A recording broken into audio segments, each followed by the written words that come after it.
Hello friends, आज मैं बात करने जा रही हूँ संविधान सभा के बारे में।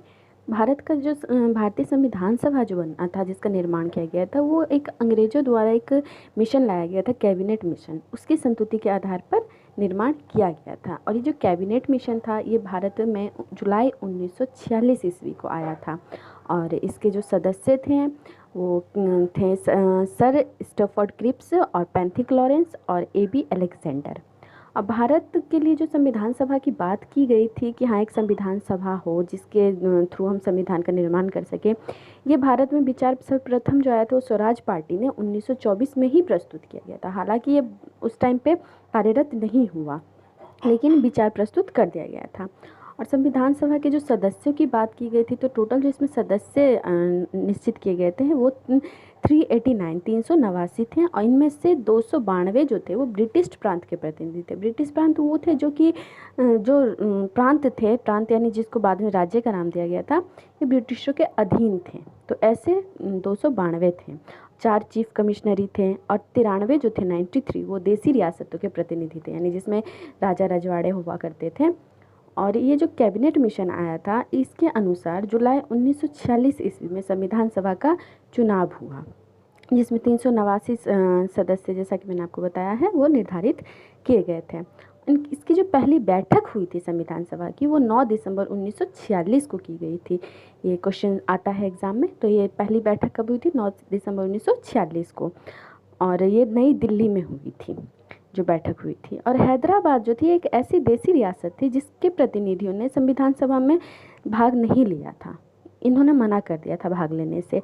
और जब पहली बैठक हुई थी 9 दिसंबर को, उस दिन सच्चिदानंद सिन्हा जो कि सबसे बुजुर्ग थे, इन्हें अस्थायी अध्यक्ष चुना गया था। हालांकि मुस्लिम लीग जो थी उन्होंने इसका बहिष्कार किया, जिस कारण से कि फिर इसके अध्यक्ष को भी हटा दिया गया था। तो 11 दिसंबर को जब दोबारा इसकी बैठक हुई तो इसके स्थायी अध्यक्ष चुने गया। वो कौन थे? तो वो थे डॉक्टर राजेंद्र प्रसाद। और ये जो संविधान सभा बना, उसमें कुछ समितियां बनी। जो समितियां बनी, इनके अध्यक्ष चुने गए। हर समिति के लिए अलग अलग अध्यक्ष चुने गए थे। जैसे एक संचालन समिति थी। संचालन यानी किसी चीज़ को अच्छे से चलाना। तो जब राजेंद्र प्रसाद को अध्यक्ष बनाया गया संविधान सभा का, तो उन्हें ही संचालन समिति का भी अध्यक्ष बनाया गया था। और संघीय संविधान समिति, तो जो संघीय संविधान वाले थे, उनका अध्यक्ष बनाया गया था पंडित जवाहरलाल नेहरू को। प्रांतीय संविधान समिति का अध्यक्ष बनाया गया था सरदार वल्लभ भाई पटेल को। और प्रारूप समिति थी कि जो संविधान होगा उसका स्वरूप क्या होगा, तो इसका जो अध्यक्ष बनाया गया था वो डॉक्टर भीमराव अंबेडकर को बनाया गया था। और मौलिक अधिकार अल्पसंख्यकों और संबंधित परामर्श समिति जो थी, ये भी सरदार वल्लभ भाई पटेल को ही दिया गया था। राष्ट्रीय ध्वज संबंधी जो समितियां थी, इसका भी डॉक्टर राजेंद्र प्रसाद को दिया गया था। और ये जो संविधान समितियां थी, इसमें जो अनुसूचित जनजातियां थी, इनकी संख्या 33 थी। और इसमें महिला सदस्य भी थी। तो महिला जो थी वो सिर्फ 15 थी, लेकिन महिला थी इसमें। और संविधान सभा की जो कार्यवाही थी वो 13 दिसंबर 1946 को जवाहरलाल नेहरू द्वारा पेश किया गया था, इसमें उद्देश्य प्रस्ताव। और यही उद्देश्य प्रस्ताव जो था, ये बाद में जाकर प्रस्तावना का स्वरूप लिया। जो हमारा संविधान जो है, कॉन्स्टिट्यूशन जो इंडिया का, उसका जो फ्रंट का पेज है जिसको प्रस्तावना कहा जाता है, ये वही उद्देश्य प्रस्ताव है जो जवाहरलाल नेहरू द्वारा पेश किया गया था। इन्होंने 13 दिसंबर 1946 को इसे पेश किया था और 22 जनवरी 1947 को इसे स्वीकृत किया गया था। और जब ये संविधान सभा की बैठक हुई, जब इसमें बातें हुई कई बार, तब इसमें कई विचार विमर्श दिए गए, या ये कह सकते हैं कि एक सलाहकार के रूप में चुना गया। तो वो चुना गया था BN राव को, ये सलाह दिया करते थे। और प्रारूप समिति जो तैयार की गई थी, उसका अध्यक्ष, या इसको ड्राफ्टिंग कमेटी भी कहते हैं, इसके अध्यक्ष चुने गए थे BR अम्बेडकर।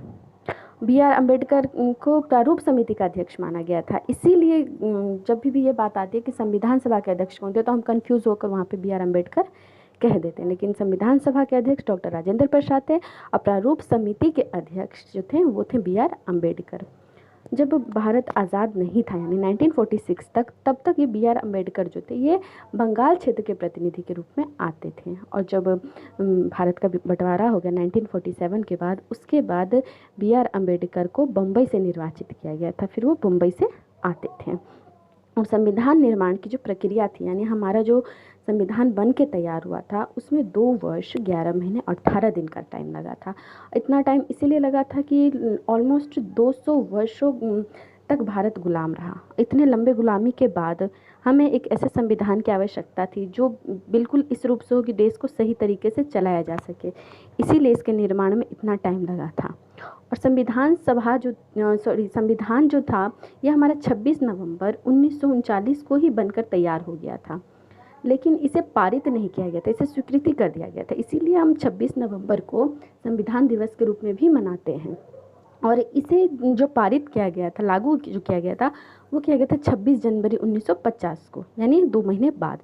ऐसा क्यों किया गया था? तो 2 महीने का गैप इसलिए लिया गया था कि जब 26 जनवरी 1930 को भारत में जो है वो भारतीय इतिहास में बहुत इम्पोर्टेंट है। वो इसलिए है क्योंकि इसी दिन पहला स्वतंत्रता दिवस के रूप में मनाया गया था। तो 2 महीने का अंतराल लेकर और इसीलिए 26 जनवरी 1950 को संविधान लागू किया गया, ताकि ये जो दिन है इसे प्रतिवर्ष मनाया जा सके। और जैसा कि अब हम प्रतिवर्ष 26 जनवरी को गणतंत्र दिवस के रूप में गणतंत्र दिवस के रूप में मनाते हैं। तो इस प्रकार ये था संविधान सभा की बात मैंने आपको बताई। और ये जो संविधान का जो निर्माण हुआ उसके बाद जो हमारे राष्ट्रीय ध्वज हुए या राष्ट्रीय गान या राष्ट्रीय गीत, इन्हें अपनाया गया। तो इन्हें कब अपनाया गया था? तो 22 जुलाई 1947 को हमारा राष्ट्रीय ध्वज यानी जो हमारा तिरंगा है इसे अपनाया गया था। और 24 जनवरी 1950 को राष्ट्रगान, 26 जनवरी 1950 को राष्ट्रगीत, इन्हें अपनाया गया था। तो मैंने आपको ये संविधान सभा के बारे में कुछ जानकारियाँ दी। उम्मीद करती हूँ आपको पसंद आया होगा। मिलेंगे नेक्स्ट वीडियो में, तब तक के लिए थैंक यू।